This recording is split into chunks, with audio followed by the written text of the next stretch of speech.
नमस्कार।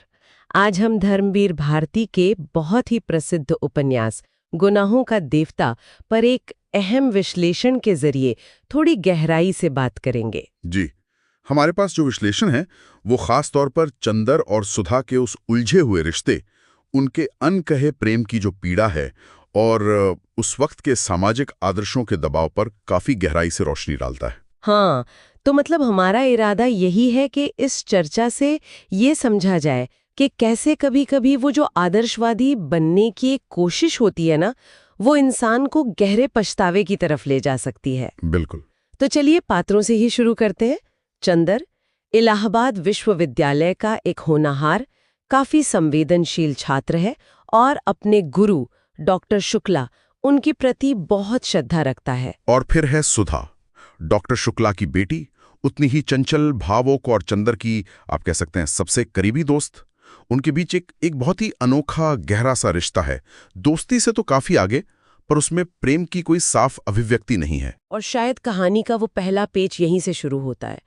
ये जो उनके बीच की खामोशी है, ऐसा क्यों है कि वो अपनी भावनाएं खुलकर कह नहीं पाते? देखिए, इसमें दो बड़ी वजहें हैं जो विश्लेषण में सामने आती हैं। एक तो जाहिर है उस समय की सामाजिक मर्यादाएं थीं। गुरु की बेटी के प्रति इस तरह की भावनाएं रखना शायद ठीक न समझा जाता हो। हाँ, वो तो है। और दूसरा जो ज्यादा महत्वपूर्ण है वो है चंदर का अपना आत्मसंयम, उसकी गुरु भक्ति का वो आदर्श जिसे वो सोचता है कि प्रेम से ऊपर रखना चाहिए। अच्छा, तो यही आदर्श उसके अंदर एक कश्मकश पैदा करते हैं। मतलब वो सुधा से अपने प्यार को एक तरह से नैतिक रूप से गलत मानने लगता है। बिल्कुल बिल्कुल। और इसी दुविधा में वो अपने प्रेम को नकारने का फैसला कर लेता है और इसे नाम देता है त्याग का, ऊंचे आदर्श का।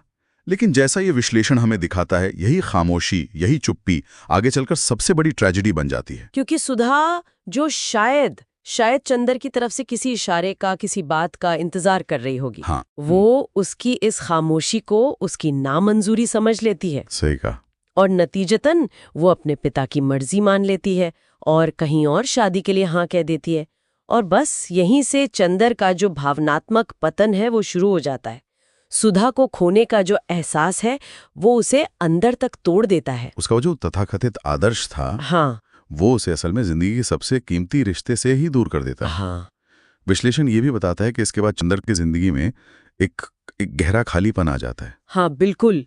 वो एक तरह की आत्मग्लानि और आत्मविरोध में जीने लगता है। कोशिश करता है खुद को सही साबित करने की, पर कहीं ना कहीं अंदर से जानता है कि उसने बहुत बड़ी भूल की है। इसके बाद फिर वो बिंती, पम्मी, लिली इन जैसी दूसरी औरतों के संपर्क में आता है, लेकिन ये सारे रिश्ते अधूरे, खोखले से लगते हैं। कोई भी सुधा की जगह नहीं भर पाता। उसके मन पर तो बस सुधा की ही छाप रह जाती है। ये जो लगातार एहसास है कि उसने क्या खो दिया है, शायद यही चीज हमें उपन्यास की शीर्षक गुनाहों का देवता के गहरे मतलब तक ले जाती है।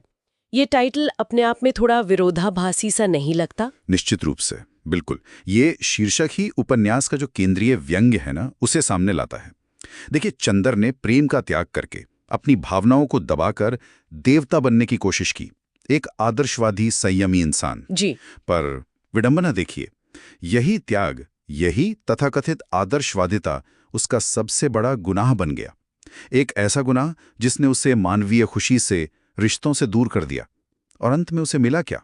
सिर्फ अकेलापन और पछतावा। तो देवता बनने की राह पर चलते चलते वो इंसान होने की जो बुनियादी खुशियां हैं उनसे भी दूर हो गया। सटीक कहा।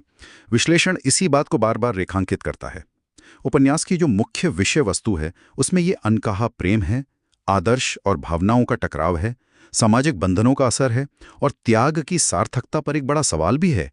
क्या हर त्याग सच में महान होता है? हाँ, ये सवाल तो सोचने पर मजबूर करता है। उपन्यास ये दिखाता है कि कैसे आदर्शों के नाम पर अपनी सच्ची मानवीय भावनाओं को कुचल देना जिंदगी की सबसे बड़ी त्रासदियों में से एक बन सकता है। बिल्कुल।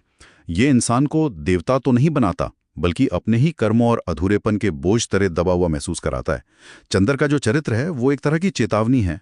तो अगर हम संक्षेप में कहें, गुनाहों का देवता हमें ये दिखाता है कि प्रेम को नकारना या किसी ऊंचे दिखने वाले आदर्श के लिए उसका बलिदान कर देना कितना कितना विनाशकारी हो सकता है। और अंत में ये विश्लेषण हमें एक बहुत जरूरी सवाल के साथ छोड़ जाता है।